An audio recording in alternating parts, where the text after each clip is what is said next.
Alors donc, on va s'ennuyer évidemment des joueurs du Canadien de Montréal pour les prochaines semaines, mais au moins, ils quittent sur une bonne note avec une victoire hier face aux Jets de Winnipeg. Et on suivait avec attention Samuel Montembeault. Je vais commencer avec toi, Bruno, parce qu'on souhaitait justement que ça aille bien pour Samuel. Bruno qui était là en passant. C'est vrai, justement. On ne peut pas l'approcher de choisir ses voyages. Non, c'est ça. T'es toujours là où il fait beau. Ça s'est bien passé à Winnipeg. Ça s'est très bien passé, mais c'est Marc, là. Il Marc m'avait Denis donné, rusé, hein? Il m'avait donné la Floride et la Caroline. Puis OK. là, en échange, après les fleurs est venu le pot. Minnesota-Winnipeg. C'était pas OK. chaud. Mais C'était à pas défaut d'avoir justement un climat, c'était froid, c'était pas nécessairement le plus beau des spectacles à l'extérieur de l'aréna, mais à l'intérieur de l'aréna, cependant, tout un spectacle du Canadien et de Samuel Montembeault, qui a rassuré pas mal de monde. Lui, le premier, j'imagine. Belle victoire depuis le 24 janvier. Un retour réussi, là.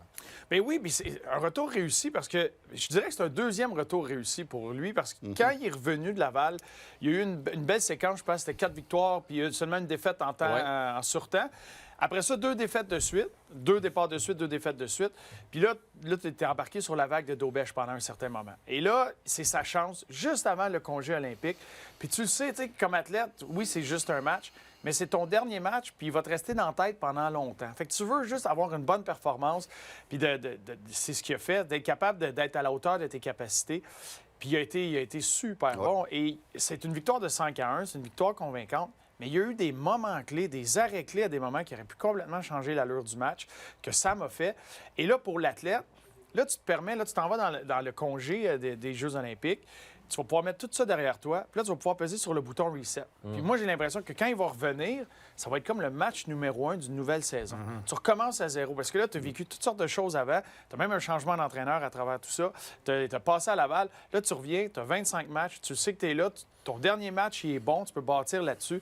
Puis là, c'est un sprint de 25 matchs comme une nouvelle saison. Puis mentalement, quand tu n'as pas la saison que tu veux, puis que ça s'étire, des fois, tu as tendance à te dire l'année prochaine, je vais me reprendre. Mais tu peux pas t'envoyer là. Il faut que tu te restes dans le moment présent. Mais quand tu as une cassure grande comme ça dans une saison, le côté positif de ça, c'est de peser sur le bouton reset, puis que ça soit mentalement, que ça soit une nouvelle saison. Tu recommences à zéro, puis ça peut aider Sam. Bon, écoute, Sam, c'était un couteau à deux tranchants hier. Si ça aurait été mal, mais il aurait été 3 semaines avec ça dans la tête, et puis ça aurait été long, pas à peu près. Ouais. Et la décision facile était de revenir avec Daubèche, parce que Daubèche jouait bien. Et, mais écoute, hier, j'ai adoré son match. Il m'a impressionné. J'ai vu un Sam Montembeault beaucoup moins robotique, beaucoup plus instinctif. Et c'est ce que j'y reprochais dernièrement, c'est d'être souvent là, d'être un robot dans le filet. Et hier, j'ai adoré ça. Il avait l'air d'un gars relax dans le filet. J'ai aimé son agressivité. Il a changé des petites affaires déjà. J'ai aimé son agressivité sur les entrées de zone, surtout au niveau des 2 contre 1, où il était beaucoup plus mobile à se déplacer latéralement à cause qu'il était en mouvement arrière, ce qui n'était pas le cas avant. Il était stand-still, qu'on appelle. Ouais. Donc, moi, il voyait bien la rondelle. Tu voyais là que on appelle le puck tracking était très, très, très bon. C'est la meilleure affaire qui ne peut pas y arriver avant le break. Et comme j'ai dit depuis une semaine, tout le monde, c'est Daubèche. Mais hey, on va avoir besoin de 2 gardiens de but après la pause olympique. Ça, il n'y a aucun doute là. Et bravo, Sam a été très, très bon. Il a 37 tirs.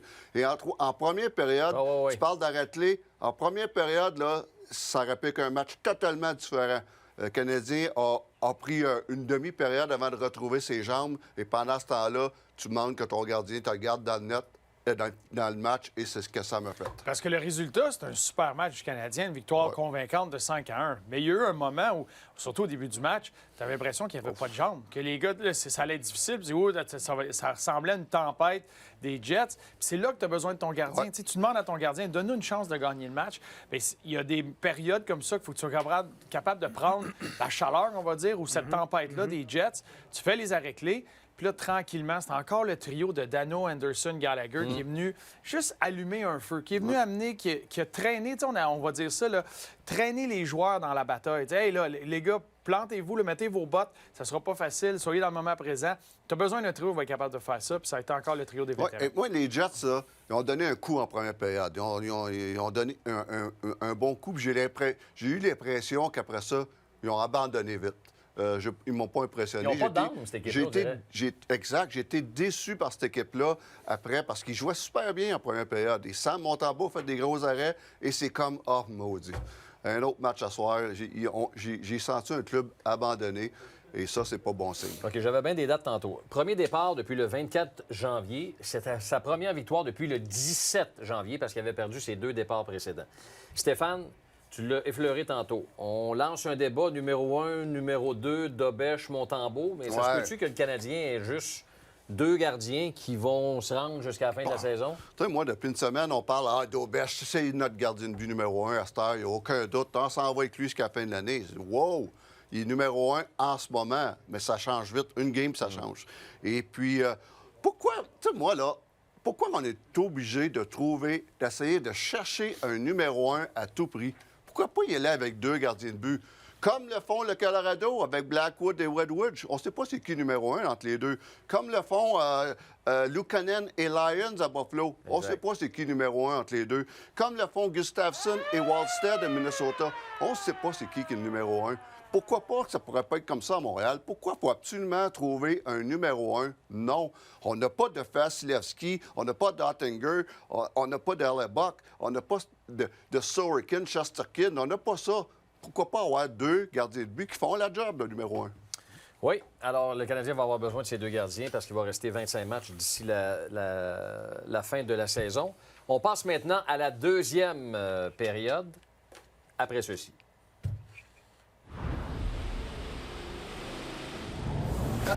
Way to finish when it's going. You know what? For me, it's in my hat. Great job of doing the things and buying in as a group and being a fact. I'm proud to be your coach. C'est pas un problème de son, là. C'est Des gros mots. hein? Des gros mots, mais des gros mots de fierté. Oui. Ah ben oui. Des gros mots de fierté. Bruno, je vais y aller avec toi. Le Canadien qui quitte pour la pause olympique en très bonne position. On va le voir d'ailleurs au classement dans l'Est. Honnêtement, là, quand ça va reprendre le 26 février, c'est le Canadien qui a sa destinée entre les mains. Ben moi, je pense que oui. Surtout qu'il tranquillement, quoique là, Columbus est tout feu tout flamme présentement, mais il y avait un fossé qui est en train de se creuser entre les 8 équipes classées pour les séries et les 2 équipes les plus proches là, pour ce qui est des équipes repêchées. Mais là, Columbus est tout feu tout flamme. Là, c'est eux autres qui sont venus fermer un peu ça, mais moi, je pense que oui. C'est que présentement, le Canadien s'est placé dans une position où c'est juste de te concentrer sur ce que toi, tu as à faire et regarder en avant. Puis quand tu regardes, quand tu fais le portrait global, ça fait longtemps que le Canadien joue du hockey élite. Puis si on revient aux 4 nations l'année dernière, jusqu'au match d'hier, c'est un total de 83 matchs. Fait qu'avant le match d'hier, c'était 82 matchs. Le Canadien était au-dessus de 100 points, 5e dans la Ligue nationale sur une saison complète. Fait que t'es plus de penser qu'il faut rentrer la dernière journée puis sur la fesse. Puis non, t'es capable de battre n'importe qui, n'importe quand. Le Canadien l'a démontré. À la maison, sur la route. Fait que là, t'es en contrôle de ce que tu peux faire. Tu as tout ce qu'il faut dans ton vestiaire. Puis, Kent Hughes va continuer à vouloir améliorer ça, mais tu as tout ce qu'il faut pour être capable de battre ces équipes-là. Fait qu'en revenant, c'est à toi de peser sur l'accélérateur. Tu ne dépends pas de ce que les autres vont faire. Présentement, là, à moins d'une catastrophe, peut arriver bien des choses. Oui, c'est ça, des mais blessures. Exactement. Deuxième dans l'Atlantique. Bon, là, c'est sûr que les Sabres, si jamais ils gagnent ce soir, vont les dépasser, mais toujours est-il que... C'est pas important, ça. Si je t'avais dit ça, Stéphane, au début de la saison, qu'à la pause olympique, le Canadien allait être 2e dans l'Atlantique, puis que là, maintenant, ça allait pas être l'équipe qui allait poursuivre des équipes pour essayer d'aller en série, mais l'équipe qui allait être poursuivie. Je veux dire, c'est mission accomplie. Si tu m'aurais dit ça, j'aurais dit que wow, c'est toute une saison. Puis, mais c'est ça, c'est toute une saison. Et puis, c'est pas important si Buffalo gagne ce soir. C'est pas important si Tampa gagne ce soir. Ce qui est important, c'est de distancer justement des premiers clubs qui essayent d'accéder aux séries. C'est ça qui est important. Là, c'est 7 points d'écart. C'est 7 points, c'est beaucoup. Et ça, là, c'est dans une bonne position. 17 à la fin de l'année, 25 matchs. Mais les qui vont chercher 25 points, ça, c'est 500, là. Ouais. Bien, c'est 97 points à la fin de la saison. Ouais. Ça devrait être... Donc, si tu ne fais pas les séries, là, ça serait une catastrophe. Ça serait un effondrement incroyable. Le Canadien, tout ce qu'il a à faire, comme Bruno dit, c'est occupe-toi de toi. Tu n'as même plus besoin de regarder en avant ou en arrière. C'est pas ça que tu veux. Occupe-toi de bien jouer. Tu vas faire les séries. Et ça va te permettre de te préparer pour les séries avec une semaine ou deux à faire. Si tu es bien positionné, tu peux te préparer pour les séries à la place d'essayer de faire les séries. C'est deux choses différentes. Ouais. En gestion de ton personnel, gestion de ton gardien de but, gestion des blessures. C'est totalement différent. Le Canadien est dans une position incroyable. Quand on voit Martin Saint-Louis avec son petit speech, il a raison d'être fier. Ben oui. Hey, tu viens d'aller chercher contre j'ai la liste, là, Colorado, Vegas, Minnesota, Buffalo, 9 Winnipeg, points sur 10. 9 points sur 10. Bravo. Bruno, c'est quoi les avantages et les désavantages, justement, d'avoir une pause comme celle-là qui va mener au prochain match le 26 février? Bien, moi, les avantages que je vois, c'est que les 4 joueurs qui vont aux Olympiques, tu sais, un Nick Suzuki va se retrouver dans un vestiaire avec les Crosby, les McKinnon, les McDavid, à jouer des matchs sans lendemain, à des matchs importants, de vouloir aller chercher la médaille. Puis moi, j'ai l'impression que Nick Suzuki, ça va être un couteau suisse, mais on va voir son rôle grandir avec l'équipe Canada, plus le tournoi va avancer. Fait que ça, c'est tout un apprentissage. Kapanen, c'est le joueur le plus jeune de son équipe, avec les Finlandais. Tout un apprentissage là. Slavkovski, c'était le joueur par excellence des derniers Olympiques. Là, c'est complètement différent comme scénario. Les attentes sont différentes. Mais c'est encore une fois, c'est de la belle expérience pour ces gars-là. Ça, c'est du positif. Texier, non? Bien, Texier aussi, je pense que ça va être un beau voyage. Ça va être le fun, premier ça va être trio, plaisant pour la France. On va voir la famille. Mais pour ce qui est de le reste, c'est que tu as du positif et du négatif. C'est que tu n'as pas le choix. Le congé est là. Fait que tu n'es pas en train de trouver des excuses. Mais moi, je pense que pour des gars comme Dak, Goulet, même Dobèche, c'est dur de voir ce repos-là arriver maintenant. Parce que Dak commençait à prendre un rythme. Goulet commençait à prendre son rythme. Dobèche jouait très bien. Puis je pourrais même dire Cole Caulfield, 11 buts dans ses 10 derniers matchs, 9 derniers matchs. Un marqueur qui marque des buts, qui est sur une belle séquence, veut continuer à jouer. Là, le congé arrive, tu n'as pas le choix, tu essaies de maximiser. Je pense que pour des gars comme Matheson, on pourrait dire même Hudson, ou des joueurs qui avaient énormément de temps de glace, bon, ben, tu prends le repos parce que tu sais que quand tu vas revenir de ce congé-là, ben, tu dois peser sur la pédale à gaz. Exactement. Écoute, il y a plusieurs plus. Les plus, mais si tu viens d'en parler, Hudson, Matheson, Dobson, le top 3 qui ont beaucoup de temps de glace, 20 minutes et plus en moyenne. Caulfield, c'est certain, ça va faire du bien. Demidov, sa première saison dans la Ligue nationale. On se rappelle comment ça a fait du bien à Hudson l'année passée, le break des 4 nations. Demidov va pouvoir bénéficier de ça. Les côtés négatifs, mais malheureusement, le Canadien, tu es sur une séquence incroyable. Tu ne veux pas arrêter de jouer. Là, tu arrêtes ça. Les 2 gardiens de but viennent de finir sur une bonne séquence. Sam Montembeault, là, avec le match qu'il a joué hier, il aurait aimé ça jouer demain, lui. C'est sûr. Le momentum disparaît un peu. Là. Bon. OK. On passe à la 3e période maintenant. 57 matchs de jouer pour le Canadien. On l'a dit tantôt. Il va en rester 25 quand ça va prendre contre les Islanders de New York. Alors, Bruno, je te poserai pas la question qui est ton joueur par excellence après 57 matchs, parce qu'on le voit au bas de l'écran, c'est Mike Matheson. Ah, voici ma réponse. Michael Matheson. Michael pas changé. Non. Mais Michael Matheson, pour moi, qui est mon joueur par excellence. Mais oui, parce que la qualité du jeu qu'il a amené match après match, la façon qu'il s'est défendu, puis c'est un des joueurs à travers la Ligue qui a la qualité de l'adversaire qui est sur la glace en même temps que lui, le plus élevé. La compétition qu'il y a devant lui, c'est phénoménal, puis la façon qu'il répond à ça. Fait que moi, ça a été un des joueurs qui a été très constant pendant l'année, qui a tout le temps amené ça, que tu peux t'appuyer sur lui, énormément de temps de glace. Juste le désavantage numérique qu'il fasse les 2 minutes au complet, chaque situation importante. Puis des fois, tu le regardes dans des matchs où ça devient un moment crunch, puis je sais pas comment il débarque pas. Il retourne sur la glace, il est dans des courses, il est tellement mobile. Il est tellement important dans ces facettes-là. Il y a quand même son nom sur la feuille de pointage de temps en temps, moins parce que tu n'as pas l'avantage numérique, tu n'as pas tous ces éléments-là. Mais le nombre de fois qu'il se retrouve dans une situation qui pourrait être dangereuse, qui met la main sur la rondelle, puis tout d'un coup, tout se calme, puis ça devient une belle transition pour le Canadien. C'est la qualité de chacune de ses touches, comme Martin Saint-Louis aime dire, est très, très grande. Fait que ça a un impact positif quand il est sur la patinoire. Puis tu sais, il y a des soirées contre le Wild, c'est un peu plus difficile. Mais c'est parce qu'il était contre Hughes et Kaprizov tout le match. La qualité de l'adversaire, tu sais, il va frapper des matchs comme ça, mais il était contre les McKinnon, il était contre le Scheifele qui était là. Peu importe l'équipe, les meilleurs joueurs, il est sur la patinoire. Puis quand tu les vois pas, tu te dis « Ah, tabarouette, je ne l'ai pas vu jouer un soir. Lui, il n'était pas là, l'adversaire, ou ça n'a pas été pour lui. » Mais c'est parce que Matheson, il est tout le temps dans leur face. Il essuie. Et des fois, il y a eu des moments dans le match contre le Wild, pendant 45 secondes, il est à un pied comme ça, il est collé sur Kaprizov, il tient, il patine avec lui, puis il l'élimine du jeu complètement.